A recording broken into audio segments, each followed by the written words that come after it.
Yeah, hello. Omande share. Mi cheche obibia. Ya apie nuama freeman ye.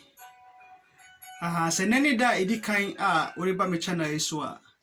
Subscribe mami na bring nyina metimi atwamfo ni papa. Eni efutuo papa abremu. Medam ase. Omande share. Ene da so asama me de bae ni se nipa tiase a bo nipa na mmom no mentwen abra omubewu ansa na wachire se wo doma omu efri se enipa bia wawu no papa ye bia obeya mano no onhu eno na ene dey freeman the storyteller me de bremu na misa wa another channel bi so aye frɛ no Team Freeman Simple Home so wo amanoni nese bia opese usi dan so eno so me ma ho akwankyere ya me da mo nyina ase onuadofo so wo papa ye bi kakra a ubetimi aboa enipa boa wo mo ne na emomo no mentwen ne nipa no engu ansana waboa nipa no e wo se oboa wo maame ne wo papa wawofo omo de ba wiase a emwo bia obetimi aboa omo bia na boa omo ne mentwen na omo mu na wako boka bebre aye kese nyansa bia anim ema muti amoye sika kora mo spend in a 1 month ni 1 week no enye sika ketwa obi wo ha obeye ni bibia otiye enso ne maame ne papa wo ko masetremu a o masetremu nye eno ho asem na meka ewiase no yese unim wu a hwena enipa owu a papa ye bia obeya mano no ohun mfaso bia ni so opa katawani na hwese ohun bibia sanso na ewu tie nti na yekase unim wu a hwena enipa bebre a omo wo wiase a omo hia mo bebre obia ni ho a obebo omo obia ni ho obekọ omo nchen akomo omo afutu papa na sa nipa no ne ho nkan hwe eho na ebehu se sa na sa nipa we owo busua sabi bodamfo kra wa bodam a onenam no obia nkasa ne ho over be ye be 30-40 years a watene ntumagu onante no wo the whole Ghana onam no sabi ene de yoka baabia na busua pani obe show up say sana saa nipa we saa wo busua onua bua enipa abra omoya atiasefo enye emra omawu umame no papa wo ho ene onua no wo ho na se obetimi aboa omo mentwen na omo nwu ansa nyansa bi anim se obekwa koye kese ukọ Nigeria na yade kora de yesi eyiye bi wo ho no a 1 month no munye nwie nyansa bi anim enipa bi wo ho a ohia kasa de anase onipa kora bebe no onya se nipa no ho nkan hwe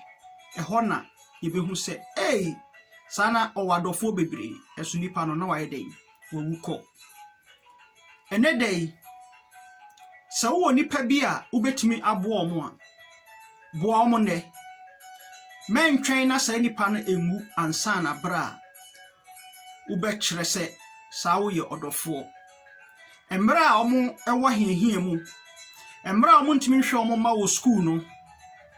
emra sa nipa na bia oba no wa wo bebe numa na sa nsia sika kra odi beto bia na mankwala no onya ene dey ne ho ka hwa ho na ebehu se sa wo nua ho na ebehu se sa wo wadamfo ho na ebehu se saa awabusua atim yesi ebusua etisa kwaye buani pa abra omo ya atiasefo enye mmara omawu enipa bi wo ho a wo omo aware a omo ne omo yire mo ne omo mate a omo hwe omo kama nenso no omo maame ne omo papa mu asetena mu enye omo mo da nanso no Omame na opapa omo ho nka na yenhwe. Afei na yebeye yiye kase wa bruchiri ni ya yiye kase wa Ghana. Nyansa bi anim Ghanafo. Enipa tiase a yemo nipa. Nipa bi a owu a onhu hwe. Nipa bi da wakoma so se wo sa obo omo a kai na bo omo ne. Mentwen na omo ngu ansana wakai se e wo sa wo yedai oboa sa edipa no. Odasani keka wo ho se obabo nipa. Odasani keka wo ho se obi wa henhia mu a obabo ano. Odasani enti obi wo ho a ni nua na se nebusuani bi bre wa henhia mu onim omwa na da nipa no ho nkanhwe ibekwa kobon sa kese papa ye disika kese be ko ne dia yeyie nyansanim bo nipa Abiraa omoye tiasefo sika ode beboa abusuafo ni bi no ode bekwa koto title na collection no office nyankopon ebe chira no mo onua oboa papaye Bible no say wanya ama onua no na wanya ama me. It is written clear enti asie wo papa bo nipa Abiraa omoye atiasefo enye Abiraa omawu o maame na papa wo ha aboa omo unua bi hiamwa a ubetimi aboa no untimi so a na wa advice no enipa bi okra na advice kra mo de be ma na advice kra na ye so important wo wiase obi yare da dem oni mmoa oni hwe obi amua no enso ne nipa no otofo a eho na ibehu se sa no wo namfofo sa no wo busuafo bo nipa Abiraa omotenkwam enya Abiraa omawu wantimi amwa na se nipa na wu awi afi na obeto adaka kakraka ni ade nyansa bi anim sa culture ni nyina wo Ghana na wo sa culture na yatugu omandehie yamwa nipa Abiraa omo yatiasefo na momo no nyembra omawu enipa omo wu a emwa bi ade bo omo no omo hu buana Abiraa oyare buana Abiraa owo ehihiem buana Abiraa ohiamwa nyakasade manipa no enya Abiraa wawu ena wakota adaka ne boodin pa na waye enna ne boodin pa obi wo ha ne maame ne papa kora no omu omo enso no nipa no owu a ehona ne ma no ekoto adaka ne boodin pa wo wiase ne aye na ne boodin pa wo wiase onipa wawu no onfa bibia anyahwe enwum bia na Ghana fotom se me yare da hoi wa anyahwe amame enemawi wode ntuma breme nipa mawudie mede nioma yire den nipa wawu no onfa bibia anya bibia buo nipa Abiraa omowo omotenkwam nyamra omawu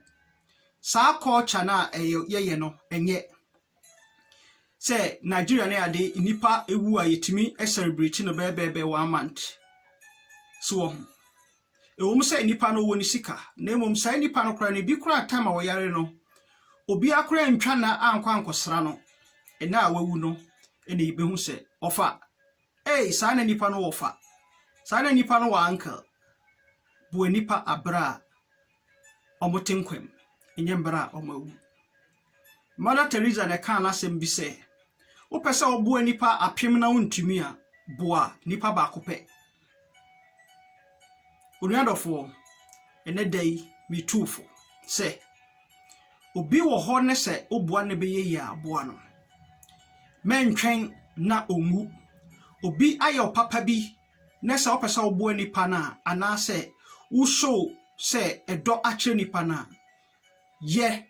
mentwen ne nipa no ngu ansa na wasendi sika kakraka ko Ghana abrochefo Ghana fo mentwen obi a wayo papa da no mentwen ne nipa no onye den ongu ansa na wasendi sika kakraka akoma na busuafo se o asomasi ebo mode sa culture no ejimie culture e wo se yetwa so na ye boaboa ye ho amande hye medamo nyina ase ye ya apenu ma Freeman the storyteller monko so ana monhwe me na mon subscribe me YouTube channel no ya mmoa nipa Abiraa omo ya tiasefo enyemra omawu nipa bia okata wani a unhu hwe saa na yese unimu a hwena medamo nyina ase bye bye